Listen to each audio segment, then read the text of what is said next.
Hey Collective, it's time for today's Daily Devo. If you haven't been following along with us, go all the way back to the beginning of the Old Testament where it says, in the beginning God created the heavens and the earth.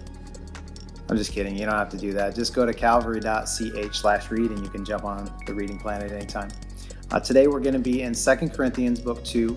But before we do that, let's set a little bit of context here. We read back in Acts 18 about Paul starting the church in the port city of Corinth on a missionary trip. But after Paul left Corinth, he received word that things weren't going very well. There's major division amongst many other issues that had developed. So in Paul's first letter to the Corinthians, he was seeking to reconcile. He was seeking to address some of these issues. And in each instance, he met each one of the problems that they were facing with the gospel as the answer. Paul followed up with a visit to Corinth after that, and there was reconciliation that had happened. Today, we're going to be in verses 1 through 4, or what really stuck out to me here in book 2, where it says this. It says, "So I made up my mind that I would not make another painful visit to you, for if I grieve you, who is left to make me glad but you whom I have grieved? I wrote as I did, so that when I came I would not be distressed by those who should have made me rejoice. I had confidence in all of you, that you would all share my joy.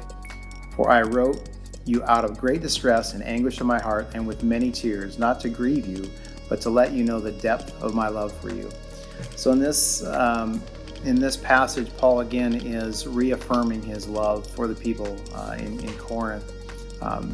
He's wanting to assure them of his love and commitment to them. He's trying to put a cap on resolving the conflict from a place of forgiveness and love. As a matter of fact, he says that later on in the chapter where he says, "Now instead you ought to forgive and comfort him, so that he will not be overwhelmed by excessive sorrow. I urge you, therefore, to reaffirm your love for him."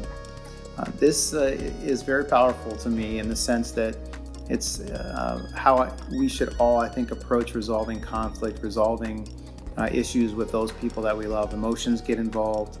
It's hard for us to be the first one to step up and say that we're sorry, to say that we wish things hadn't gone the way they did, and wanting to set a path moving forward. So I think, 3 bullet points of coming from a place of love, expressing that love to the other person, being the first to say you're sorry, that you apologize for whatever it is that you've done in the situation, in admitting your flaws, admitting whatever it is that you've done. And then the other part is forgiving without remorse, forgiving to a point where you can start over and not have to carry any ill will going forward. So again, I think the key passage here to me is, the key point here is that Paul was wanting to solidify the resolution of that conflict, which was centered on a place of forgiveness and a place of love, expressing the fact that he had to have difficult conversations with them, but they weren't out of anger and they weren't out of anything except love. So let's do that, Collective. If you have any thoughts, put them in the chat, and we'll see you next time.